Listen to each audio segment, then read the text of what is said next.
जब श्री राम ने रावण को युद्ध संधि पर विचार करने के लिए एक रात का समय दिया था, उसी रात को रावण विचित्र अवस्था में महारानी मंदोदरी के कक्ष में जाते हैं।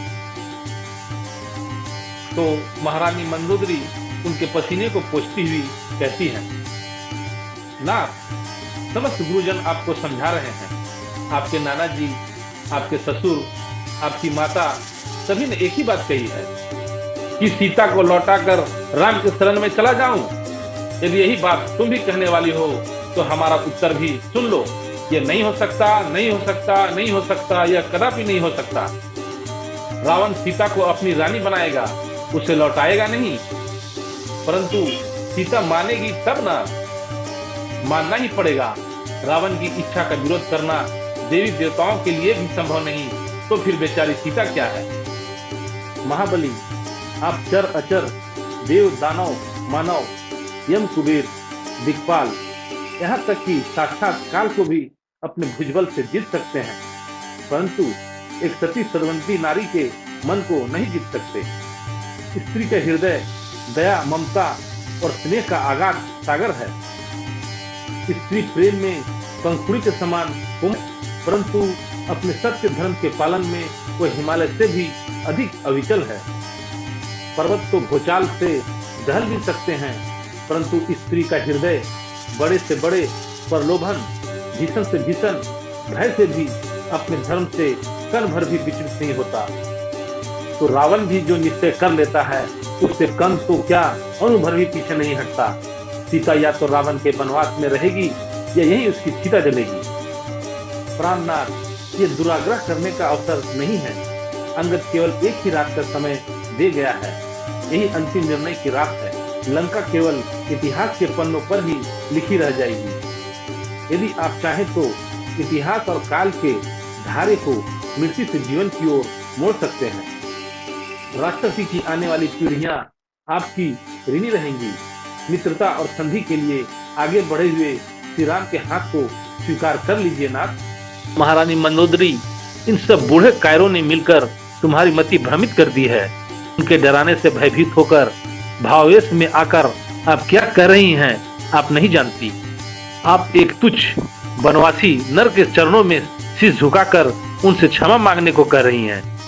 रावण को, उस रावण को जो तीनों लोकों का विजेता है, उस रावण को जिसमें धरती तो क्या शिव समेत कैलाश पर्वत को गेंद की भांति उठा लेने की शक्ति है, उस रावण को जो अपने दरबार में 9 ग्रहों को खड़ा रखता है, उस रावण को तुच्छ नर के सामने गिड़गिड़ाने को कह रही हैं। नहीं, मैं उस रावण को कह रही हूँ जो उस रेखा को भी ना पार कर सका, जो उस तुच्छ वनवासी नर के छोटे भाई ने अपने धनुष से धरती पर खींच दी थी। हाँ, मैं उसी रावण से कह रही हूँ कि इतना अहंकार अच्छा नहीं होता। मंदोदरी! हाँ स्वामी, यदि इस समय मैं आपकी आंखों पर बंधी हुई अहंकार की पट्टी खोलकर आपको वास्तविक सत्य के दर्शन ना करा दूं, तो मैं अब कर्तव्य पालन से वंचित रह जाऊंगी। क्योंकि हर पत्नी का यह धर्म है कि कुमार्ग पर भटके पति को सत्य के मार्ग पर ले आए। जैसे हर अच्छे मित्र का कर्तव्य है कि वो अपने मित्र से गाली सुन के भी उसे कुमार्ग से बचा के ले जाए, ऐसा ही पत्नी का धर्म है। पत्नी से बड़ा मित्र और कोई नहीं होता नाथ। हम मित्र समझकर ही तुम्हारे पास आए थे कि तुम हमारे थके हुए मन को थोड़ी शांति मिलेगी, परंतु तुम भी हमें प्रवचन सुनाने लगी। मैं विवश हूँ स्वामी। मेरा एक पत्नी का रूप है तो मेरा एक माँ का भी रूप है। पत्नी और माँ, ये दोनों रूप इस समय मुझे विवश कर रही हैं कि मैं अपने पति और पुत्रों की सुरक्षा के लिए, उसके प्राणों को एक अनावश्यक युद्ध से बचाने के लिए मैं उस राजा से भिड़ जाऊं जो अपने अहंकार के मद में सारी प्रजा को युद्ध में झोंकने जा रहा है। महारानी मंदोदरी, जिसे तुम अहंकार का मद कहती हो, वो आत्मसम्मान की भावना है।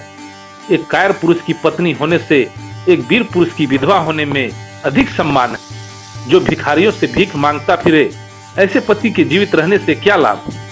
तुम उस पर कभी मान नहीं कर सकोगी। प्राणनाथ, आप यह क्यों नहीं समझते? जिन्हें आप बार बार वनवासी और भिखारी कह रहे हैं, वो स्वयं जगन्नाथ हैं। वे कोई साधारण मानव नहीं हैं। सर्वशक्तिमान साक्षात विष्णु हैं। विष्णु विष्णु जगन्नाथ विष्णु सब इसी भ्रम कल्पना में भूले कपोल कल्पना में भरमाए हुए हैं। नहीं नाथ, ये भ्रम नहीं, सत्य है। वे स्वयं विश्व नियंता चराचरपति श्री नारायण ही हैं, जिनके विराट स्वरूप में अखिल ब्रह्मांड समाया है। ब्रह्मलोक जिनका शीश, पाताल जिनके चरण, सूर्य चंद्र जिनके नेत्र, मेघमंडल जिनके काले केस हैं, भयंकर काल जिनके भ्रुकुटी संचालन से गतिमान होता है, वेद जिनकी वाणी, शिव जिनका अहंकार, ब्रह्मा जिनकी बुद्धि है, उत्पत्ति, पालन, प्रलय जिनकी चेष्टा है, उन्हीं चराचर पति ने राम नाम धारण करके नर रूप लिया है। आप उन्हें क्यों नहीं पहचानते नाथ? तुम्हारे इस वर्णन से हम भयभीत नहीं हुए, हमारा उत्साह दुगना हो गया। यदि वह विष्णु भी है तो आज वो भी ब्रह्मा और शिव की भांति रावण की शक्ति को देख ले तो उसके लिए भी अच्छा ही है। ऐसा लगता है कि काल के बस में होने के कारण आपके हृदय में ज्ञान उत्पन्न ही नहीं होता। स्वामी, काल किसी को लाठी लेकर नहीं मारता, वो प्राणी के धर्म, बल, बुद्धि और विचार को हर लेता है और फिर ऐसे प्राणी को आपकी ही भांति भ्रम हो जाता है। आपके पुत्र मारे गए, नगर जल गया, अब भी अपने भूल का सुधार कर लीजिए। मैं आपके चरण छूती हूँ, श्री राम से बैर त्याग दीजिए।